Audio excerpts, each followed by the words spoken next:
Hello and welcome to this episode of Standing Apart, the podcast that explores why being different is a superpower, with me, Nigel Ridpath. This week's show is part 2 of an interview I recorded with Hugh Taylor of Road Night Taylor. If you missed part 1, I strongly recommend that you go back and listen to that first. In that episode, we covered so much in terms of Road Night Taylor's role in the energy sector. We touched on how Hugh had used a burnt ship strategy to implement a 4-day week across the business. We rejoined the conversation by touching on another huge event for the business, where he is once again using this approach.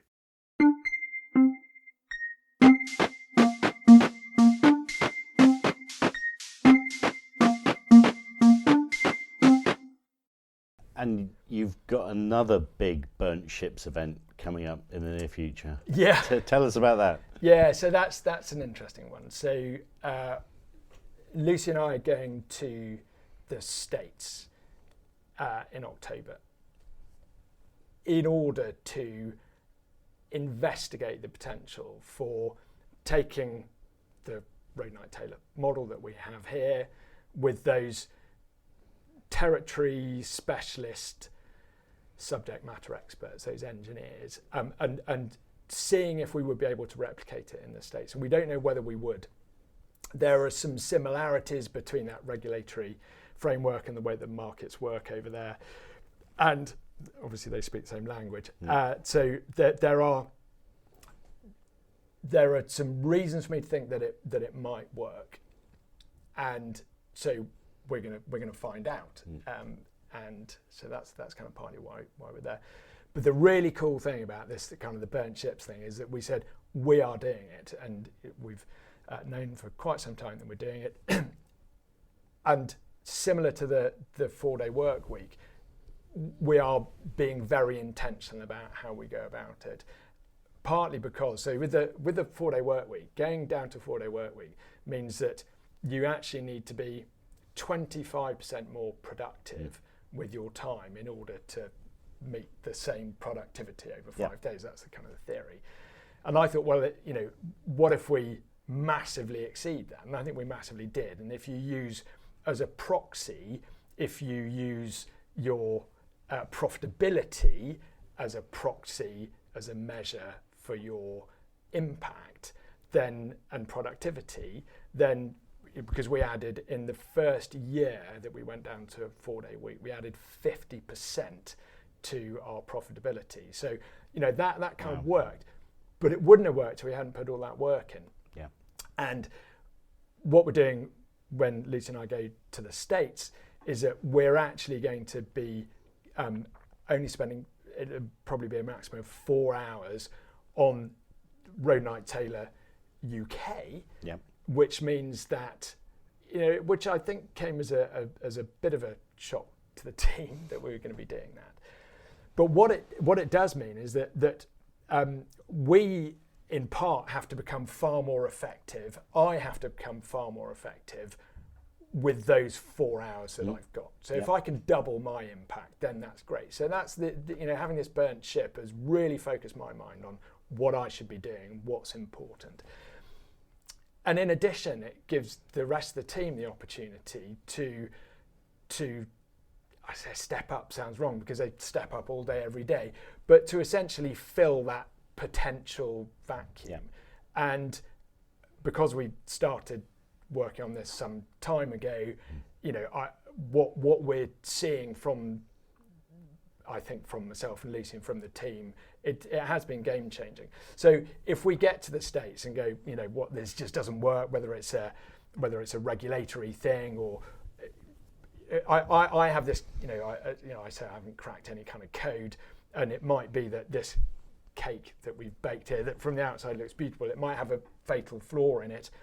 And the other thing about that cake is that the ingredients, which is essentially the people, that they don't travel because it is a very different territory in terms of that regulatory environment. So it might be that we get there and we just can't find the ingredients. And if we can't find the ingredients, then that's fine. It's a little bit like here trying to recruit the next connectologist, and it's been 18 months now. That's fine. I'm kind of comfortable with that. We'll get there eventually. If we get to the States, and we'll probably look at Canada as well, if we get to the States and say, we just can't find the ingredients, we just can't find the ingredients, it's fine, because we've got something beautiful going on here. So. And just to be clear, this isn't a month or two we're talking about. Oh, sorry, yeah. So this is, visas allowing, I've assumed that we'd be up to 12 months, and that would include potentially spending some time in Canada and maybe other territories, but it might be that we fairly quickly decide that either it can work or it can't work there. But finding the ingredients is going to be the key. So 12 months is a meaningful amount of time. That means that change, growth, for me, for Lucy, and within the wider team was an absolute necessity. And I think again that we're losing, it's only 50% of two of us, and we will have way overshot that in terms of the sort of that increase in sort of productivity and potential impact. So. And the problem you sometimes get with a burnt ship strategy is obviously buy-in. No matter how much advance notice and training and getting our heads around the problem, there can be, it only takes one person to be a bit negative about the idea, and that sticks. That could get spread like a virus. Did you have any of those problems with either of those two scenarios? Yeah, so the 4-day work week, in a way, I think it's kind of too easy to get buy-in. For me, going down to a 4-day work week, it wasn't a lifestyle thing. I do want the team to be happy and healthy and energized 7 days a week. And that's great. But I also wanted the team to increase their productivity, to really look after their cognitive capacity, and start to be really intentional about how they went about things. And that's not a lifestyle thing. I've had a couple of people, one in particular, who is a director of a global business consultancy, and I have so much respect for him, and he sees what I do as running a lifestyle business. I think because of that 4-day week thing, for me, it was never about lifestyle. It's about, we're a culture-led organisation. It's about unusual. We are obviously if you're culture-led, having an environment where individuals can thrive is really important. But that thriving is partly about them having a purpose and achieving extraordinary things. And so it's very easy to sell a 4-day work week. The way that we do it, as you mentioned, it's not compressed hours. We like people to not start before 8:30. We like them to take an hour at lunch, and we like them to finish at 5:30. So there is absolutely no compressing, and we don't want them to compress the same amount of work into those hours either. We don't want them to just get busier and just start spinning plates. So it's easy to sell, have an extra day off.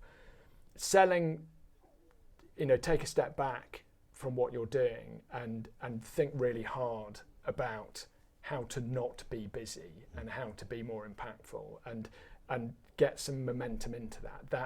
That's the bit that was harder, and I think I was expecting that to be easy. I was expecting that, when everybody said, yeah, great, let's go down to a 4-day week, I thought, yeah, look at, I'm a great leader, because they're all desperate to be increasing their productivity and their impact, and be increasing that cognitive capacity and all that kind of good stuff. And what happened was we ended up on 4 days with 4 incredibly busy people. So when we were on a 5-day week, we'd get through to the end of Friday and we'd all be absolutely buggered. Just dead on our feet, desperate for a drink, and then probably drink far too much and come in on a Monday feeling not so great. When we went down to a 4-day week, I was surprised, but maybe I shouldn't have been, to see that what we ended up doing was compressing 5 days of work, 40 hours of work into 32 hours. So there was even more frantic plate spinning and busyness, and it surprised me, but probably it shouldn't have done. But since then, it's been the change has been, the transformation has been absolutely fantastic. So, and in terms of us going down to Lucy and I going down to a 4-hour day, I think it'd be easy to sell to them going down to a 4-hour day.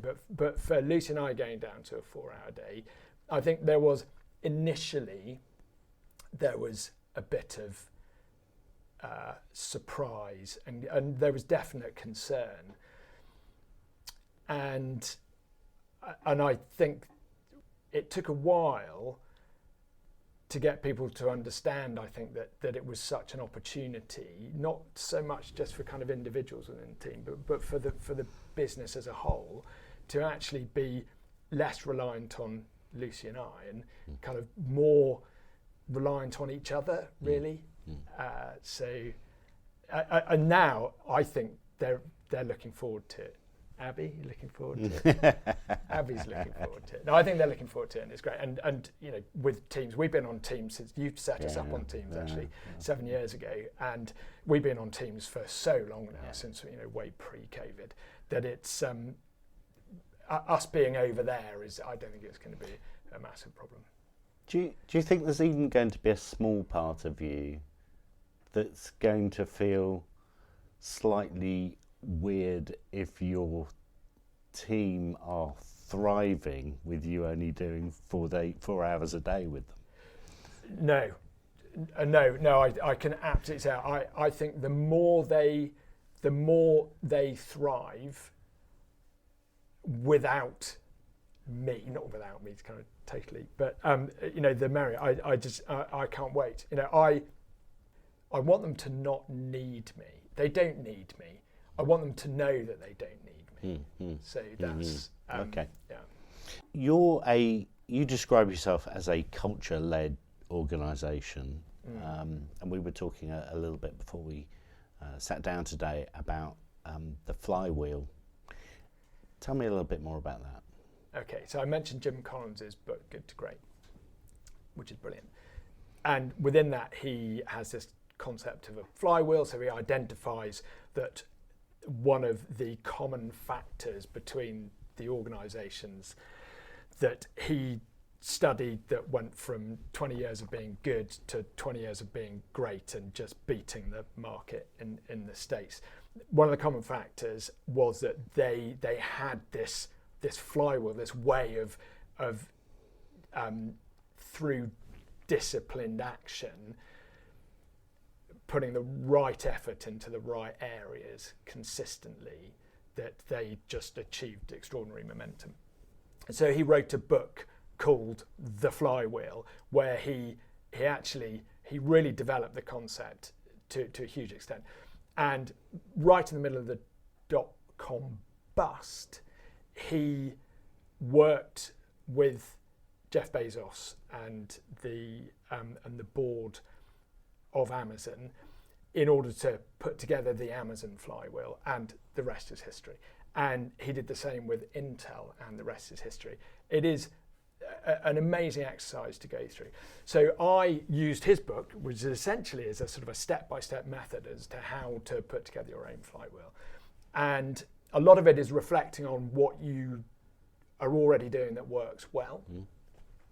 And you have kind of 6 elements, and you have to get them in exactly the right direction. So if you put effort into any one of those, then it will feed into the next, which will feed into the next. So it takes an awful lot of thinking.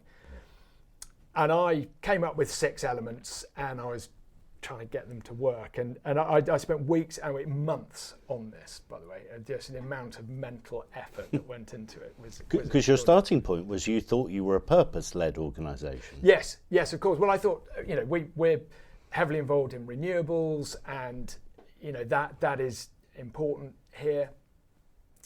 And I know we're all purpose-led organisations now. Everyone, I mean, who is going to say no? We're not a purpose-led it's all down to Simon Sinek, right? Well, exactly. Yeah. That was actually, and maybe we could talk about that later. Start with Why, just the most amazing book. Yeah. And I went through the Start with Why and came up.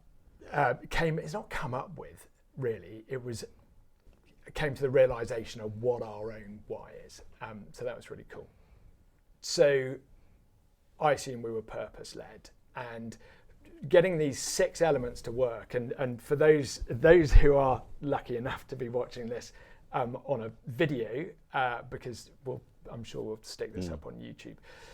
We'll just put an image of the flywheel up, and if not, then if you go to roadnighttaylor.co.uk/flywheel, then you can see. And I'll put a link to that in the show notes. Brilliant. That's great. So those 6 elements, and I just couldn't get it to work at all.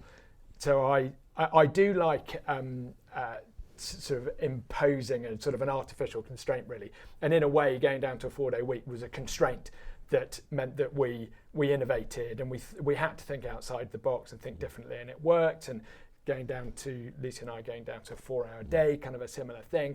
And so what I decided to do with putting together my flywheel was just to strip it down to 3 elements to start with, of 1 word each.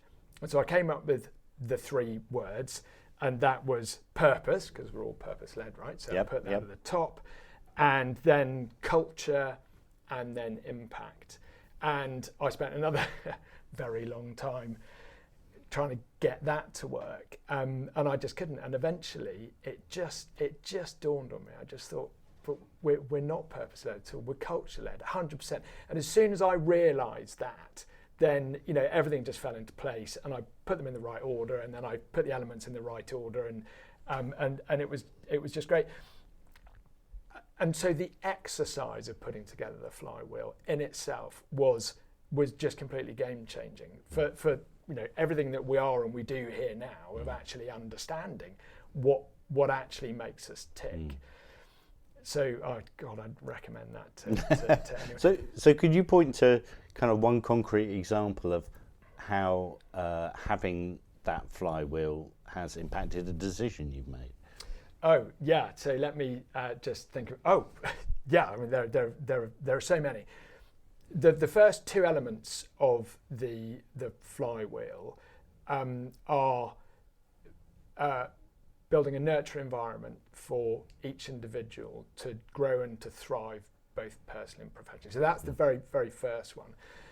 And so, that I kind of see as being very much kind of my wheelhouse. I'd say my role, but I think it's everyone's role, that nurturing thing, that environment. And then the second one was helping to each individual to find their own specific purpose within the wider team, in order that they can contribute and to our wider purpose. And so those 2 elements, they straddle culture and purpose, and I look to those all the time, because it's very much about what I do. So if I think of some decisions I've made, first of all, in my leadership, I am helping people to finding their own purpose within the wider team as really significant. So I'm looking at that, and it's changing, and it's informing decisions I'm making every day when I'm having one-to-ones with the team, which I'm not a good coach yet. Hopefully I'm become a great coach, but I sort of lead as a coach, and so I'm forever looking for ways that I can help people to find their own purpose, and so it happens all day, every day, really. If I think about what you do, and I think about the some of the organisations I work with, I come to the conclusion, when I apply mentally what you're doing into some of those organisations, that there would be stickiness against some of the initiatives, And to me, a lot of it is when I'm thinking about the individuals in those organisations. Some people who maybe are used to a certain way of working are kind of more in a comfort zone when they've got other people making decisions for them. So to me, it sounds as though getting the right people into the organisation and making sure that there is that cultural fit and alignment is crucial. Have you found that to be the case? Yeah, and I promise I'll stop talking about Jim Collins at some point. But one of the in Good to Great, one of those key differentiators of those extraordinary organisations was that start with who. So there's a chapter start with who, and the who is everything here. I mean, I said at the very outset, I'm just incredibly lucky to have become surrounded by the most extraordinary people. We are incredibly patient and careful about finding that brilliant fit in terms of and with our clients as well, by the way. We can kind of move on to that, but getting people that are an extraordinary fit, and that is that whole getting all the right people on the bus, making sure that everybody on the bus is in the right seat as well, which is really important. And I take that a little bit further because, I'm CEO here, but I consider myself as being nominally in charge. I kind of cheat in so many ways because, I give the steering wheel to the team, and I guess sort of in particular the connectologists, they understand more about the market that we operate in terms of sort of grid consultancy and energy, far better than I do. And it's not for me to be saying, no, this is where we should be going. They're far better placed to be steering the bus. I'm at the back making sure that everybody's, got nice cups of tea and coffee and a little packet of biscuits, and somebody else in the team makes sure that those subject matter experts, those fee earners, are really well fed with work that they really enjoy doing and they find rewarding and challenging, and for clients that they really like working with. And so, yeah, it's in a way it's a very kind of easy job, but it's only an easy job if you've got the right people and the bus is going the right direction. Yeah, sure. When I walked into the reception this morning, I was really struck by the fact that, unlike almost every other business that I go into that might have their own product flyers, they might have trade magazines, your reception is just full of management books, business books. There must have been over 30 there on the 3 or 4 tables in that area. If anybody was listening to this show today and they were thinking, I'd love to be a bit more purposeful about improving my business rather than perhaps taking each day as it comes, or just fixating on the bottom line of the business, or following the latest trend, where would you suggest people start? Okay, so I've already talked about Good to Great, and Good to Great is like, on MBAs, it is the standard. It is the book, and so I won't, because I've already mentioned it. I won't kind of go there. Okay. But it was game changing for me, and I was very lucky that somebody recommended it to me. To kind of go alongside that, the book that made a big difference for me was Matthew Syed's Bounce, which is the myth of talent and the power of practice. And I think that for me lit a bit of a fire in me in terms of kind of triggering a growth mindset of sorts, which I think I've worked on since. So that was fundamental to me and my growth. But there are others, which you're probably aware of, that are along similar lines. But funnily enough, this morning I was talking about our Get Organised training, and one of the team had watched some Carol Dweck videos. So Carol Dweck is, for those who don't know, Carol Dweck is essentially the mother of the growth mindset. She coined the phrase. She is a professor at Stanford, I believe, and the growth mindset is, I think is just the most powerful thing you can have in a business. And I was so pleased this morning that one of the team, I'd given her a couple of sort of links to TED Talks and a link to a book, and she had just loved it and run with it, and the growth that I've seen in her since has been fantastic. So she and Nikki put together some training on the growth mindset. So there are lots of books that would lend themselves to people kind of getting going on a sort of a growth mindset trajectory, because it's there's the fixed mindset and growth mindset, but I think we all know it's something of a continuum, and I hope to be going further to the end of that. So start by searching up Carol Dweck and watching some TED Talks and the like. And there's she's written a book called Growth Mindset, which is good. And there's the Growth Mindset Workbook, which wasn't actually by Carol Dweck, but she did write the foreword. But I would say that they are kind of foundational. And I think and I've got one of my mentees. The very first thing that I did with him was I pointed him in that direction, and I'm just putting together. At the moment, I'm putting on our onboarding program for when we do get this next hire, which I'm really looking forward to. And I'm also putting together our leadership program, the Road Knight Taylor leadership program, which kind of feels a bit weird because there's only, as I said, there's only 15 of us. But that is going to be the kind of the very starting point is that growth mindset. So. We'll certainly put a link to some of those resources in the show notes. Great. So people can look those up. Good. I just want to get you to crystal ball gaze a little bit. Where are we? Early 2025 at the moment. Where do you see your business come 2030? So 5 years' time. So I would say the team here. I think it would be really cool if we had found the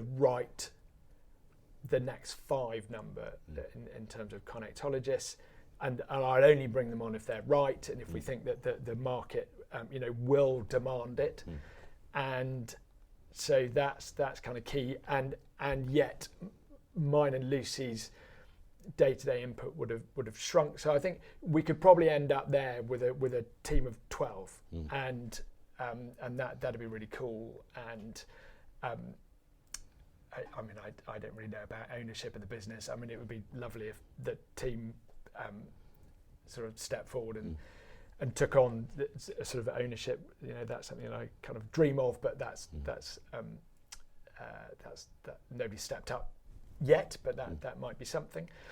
I guess I would love to be able to replicate overseas in other territories where we think that the model would work. But as I said before, I love what we've got going on here, and if we do manage to do that elsewhere, then that'd be great. But if we can't find those vital ingredients, then I'm not going to force it. But yeah, so having a sort of another couple of teams, would be potentially great. Fantastic. Well, thanks so much for your time today, Hugh. It's been really enlightening listening to you and inspiring, and it keeps reminding me, I used to have a very good discipline of reading one non-fiction to one fiction book, but that's gone by the wayside a little bit recently. So there'll certainly be some of the resources, some of the books that you've got in reception that I'll be dipping into again. It's been a real pleasure. Thanks again so much for your time, and I hope you've enjoyed it too. I have, Nigel, and thank you very much.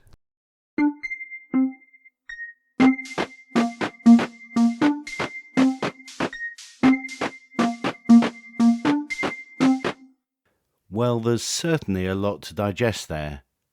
I've put a link to Road Taylor's Flywheel in the show notes. If you take a look, it will put our conversation in even clearer context.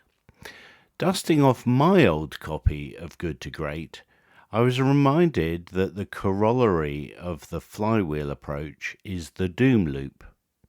I thought it might be interesting to read out a few of the characteristics of doom loop behaviour. Do any of them apply to you, I wonder? Implementing big programs, radical change efforts, dramatic revolutions, always looking for a miracle moment or a new saviour. Demonstrating chronic inconsistency, lurching back and forth. Jumping right to action without disciplined thought and without first getting the right people on the bus. And finally, running about like Chicken Little in reaction to technology change, fearful of being left behind. I've certainly seen examples for all of these traits over the years. One of the things that I took away from the discussion with Hugh was appreciating the value of what they sell. If you look on the Find If We Fit form on their website, you will see that reflected. Instead of imploring a visitor to get in touch, as I see on most websites, Road Taylor encourages a chat with Laura, who is, and I quote, eager to find the next great fit for their team. I find that reversal really refreshing. We've also put Hugh's recommended reading list in the show notes.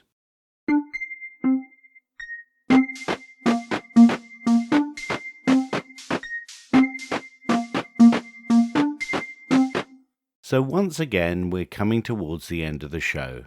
I hope you got something out of it that you could apply in your own business. If you did, why not subscribe? Remember, all of the previous episodes are still available, including deep dives into the retail sector, music industry, and market disruptors. We're looking for sponsorship for the show. If you want to discuss cost-effective sponsorship options, please contact us at standingapartpod@hotmail.com. The show can only survive with people listening to it regularly, and no matter how good we make it, we have to beat the dratted algorithms. So every subscribe, rating, and like that you give it on your favourite podcast app really makes the world of difference to us. Go on, do it now. Thank you. Until next time, whatever you do, stand apart from the crowd. Standing Apart is a Sun Bear Consulting production.